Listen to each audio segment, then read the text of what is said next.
Once again, Posigu Chando, Aunde. 2022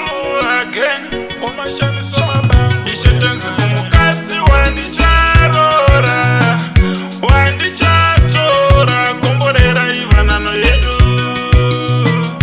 Imba Yedu. Ishetensi Mukatsi, Wandi Chatora, Wandi Charora, Komborera Ivanano Yedu.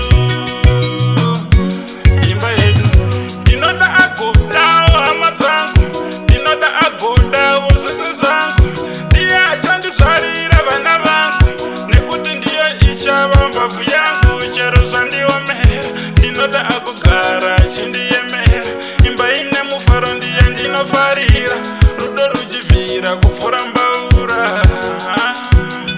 uri ruva remwoyo wangu iwe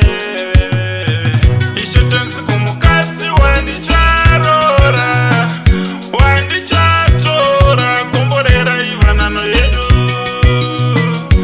imba yedu ishetensi kumukadzi wandichatora wandicharora komborera ivanano yedu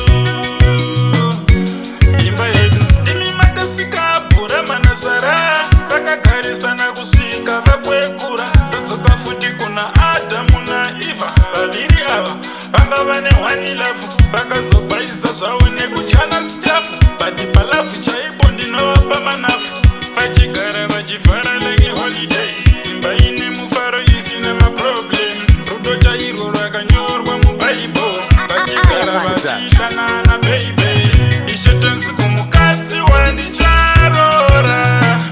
wandichatora komborera ivanano yedu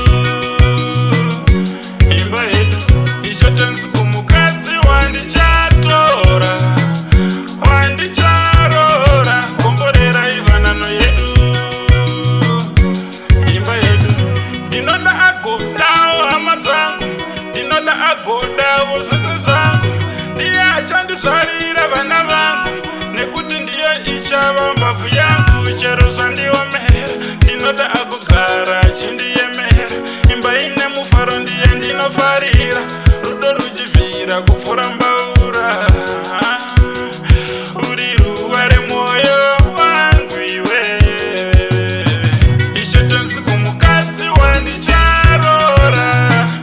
wandichatora komborera ivanano yedu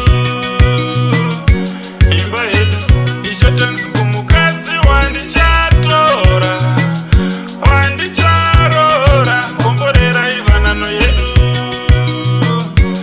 imba yedu ndimi matasikabhura manasara vakagarisana kusvika vakwekura tadzoka futi kuna adhamu naivha vaviri ava vanga vane hwani lavhu vakazobvaisa zvavo nekudyana stafu bati palavhu chaipo ndinovapa manafu vachigara vachifara like holiday imba ine mufaro isina maproblem rudo chairwo rwakanyorwa mubhaibheri vachigara vachidanana baby.